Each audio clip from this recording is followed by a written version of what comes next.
The great prognosticator Jimmy Toots Holmes in the house this morning after a sizzling 9-1 record last week after 5-5 the first week. So a beautiful rebound for you, man. I needed one. It was a pitiful picking week. You have to understand that, though. Well, I don't know. You go 9-1. It's not too shabby. Well, you had East Lansing anyway. But this week will be a different story. Brought to you by the Huddle House Restaurant. You're always a winner when you eat at the Huddle House. We were there Wednesday. That's in force. Eating like we hadn't eaten in about 2 weeks, but it's always good. You know, met a lot of people, talked to a lot of people, and it's a good place to go, a good place to eat. And I'm going to tell you, the atmosphere is unmatched. It's smoke-free, of course, and that I appreciate. And I know all the people who are not crazy enough to smoke do appreciate it. And so, but again, Huddle House, and we want to thank Doug for being our sponsor. Gosh, dog, this is what several years running. Yeah. He's helped with our Touches Tips, and he's a good dude. You know, you can eat there any time of the day, 24/7. Any meal you want, breakfast, lunch, supper, snacks, milkshakes, you name it, and you can get it at the Huddle House. All right, let's get to the picks this morning, and there's some good ones this weekend after a 9-1 week last week by Jimmy Toots Holmes. We begin with Florida State and Louisville.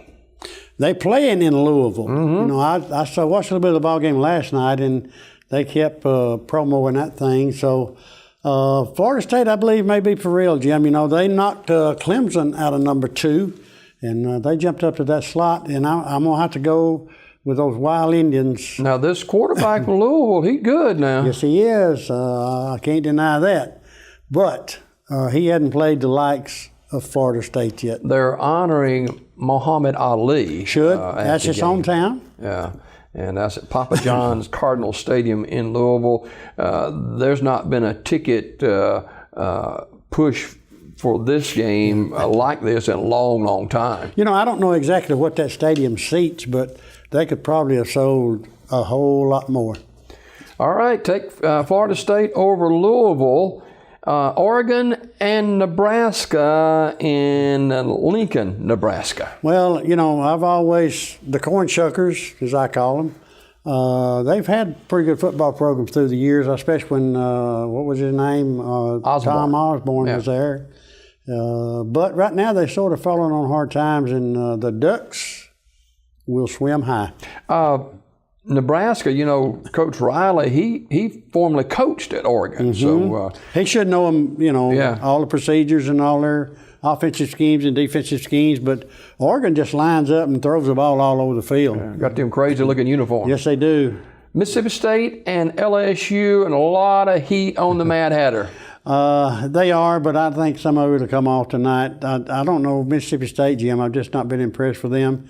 You know, they lose their opening game to Joey Jones and the South Alabama Jaguars, and they're going into Baton Rouge, Death Valley. That's not a good place to go to try to get your ship headed in the right direction. So LSU, the big fullback or big halfback, will play again this week. Didn't play against Jacksonville State, but Fournette, I believe is his name. He'll play this week, and he'll have a good ball game against the Mississippi State Bulldogs. You know, a lot of people are talking about LSU's quarterback woes, and they haven't settled on a quarterback. They changed last week. You know, they swapped them out a little bit. It's pretty much like Auburn, pretty much like Alabama.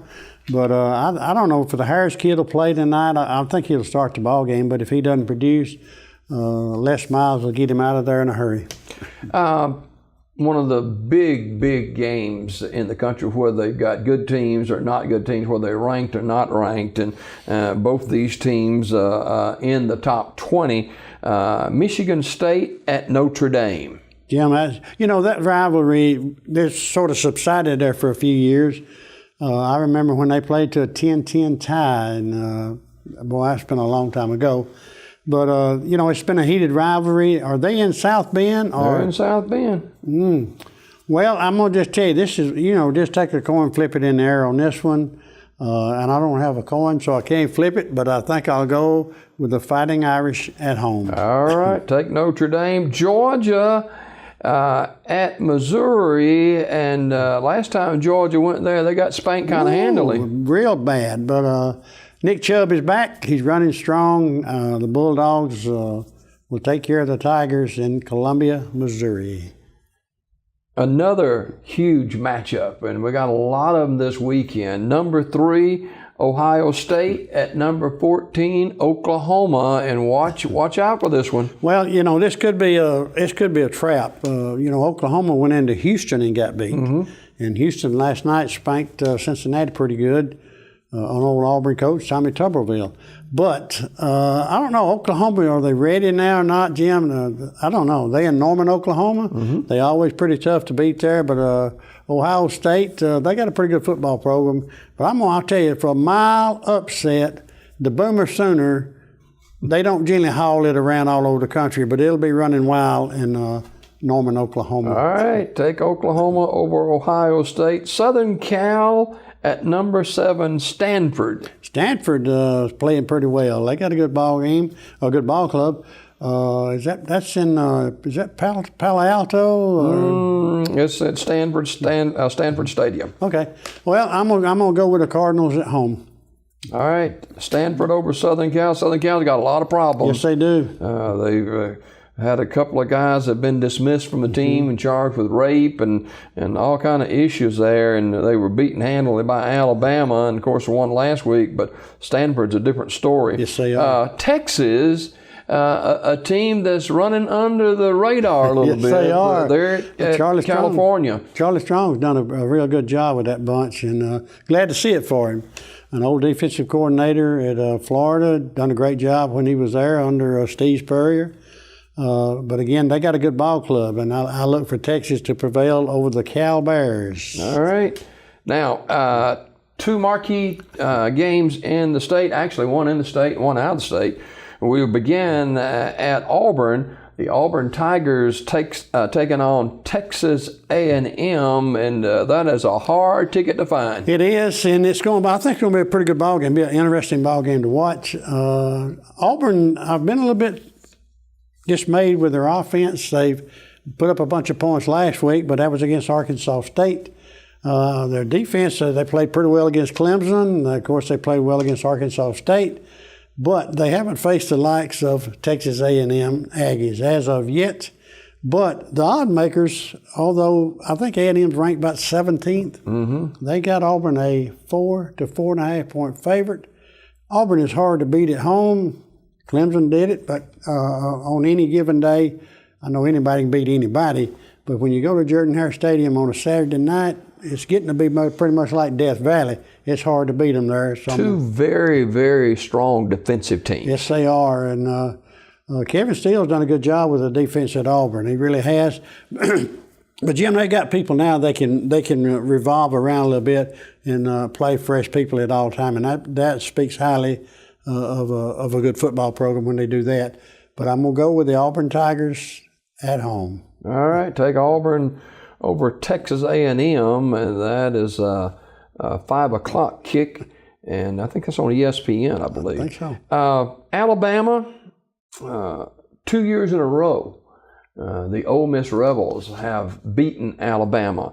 Alabama goes into the state of Mississippi, Vaught Hemingway Stadium to take on number 19 Mississippi. Of course, Alabama ranked number 1. They'll be number 1 till somebody beats them. Can Ole Miss do it 3 years in a row? Well, Jim, I'm going to tell you, I don't look for Alabama to turn the ball over 4 or 5 times. I don't look for them to throw a pass and hit one of them in the head and bounce up and one of their receivers run under it and run it for a touchdown. But, Alabama put themselves in holes on both of these occasions. I think they had 5 turnovers, some of them down deep inside their own territory. And when you do that, you're asking for a disastrous ending. But remember this, ain't going to happen in Oxford, Mississippi. The 2 in a row will stop. This Saturday, 2:30 p.m. on CBS.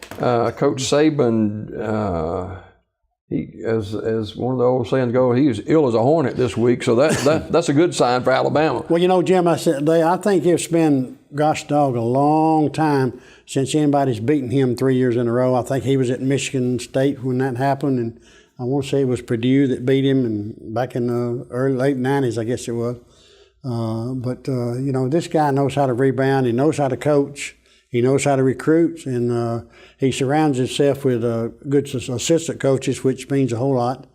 And but the old saying is, you're just as good as who you surround yourself with.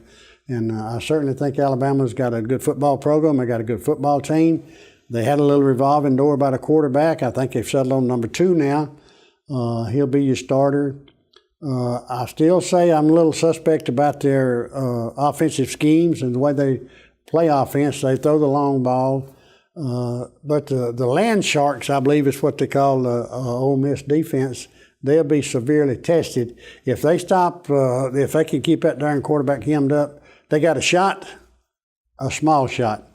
Alabama wins a football game. Alabama, the Scarborough kid, he's been one of the guys that Alabama was looking to carry the load offensively running the football, but he hadn't been able to do that. Alabama with a true freshman at quarterback, and Ole Miss, got to be confidence for them to beat Alabama 2 years in a row. Well, and they keep saying, and Dick Saban and the kids say it's not a revenge game.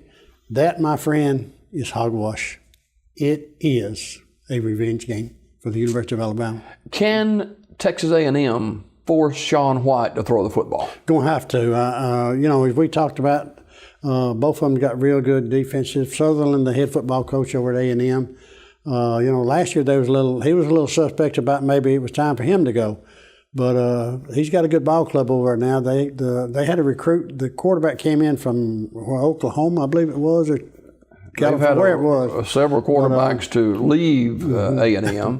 But Sean White will have to run the football. I think he ran for like 67 to 70 yards last week against Arkansas State. He caught him off guard a time or two.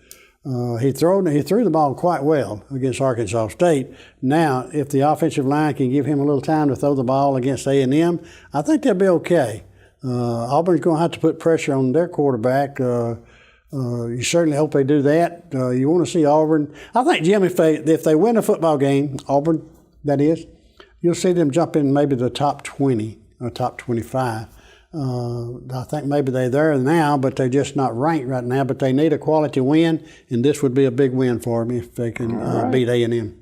Tootsie's Tips, brought to you by the Huddle House. Tootsie was 9-1 last week, 5-5 in week 1, so we head to week 3, and a lot of marquee games on the schedule, and we'll sit down with Toots next week and see how the old prognosticator has done. And he is a legend in his own mind for sure, and we've been doing this show for a lot of years, and you can take his predictions in this show, and it'll probably get you a cup of coffee at the Huddle House. That's about it. That and $1 will get you a cup of coffee most anywhere.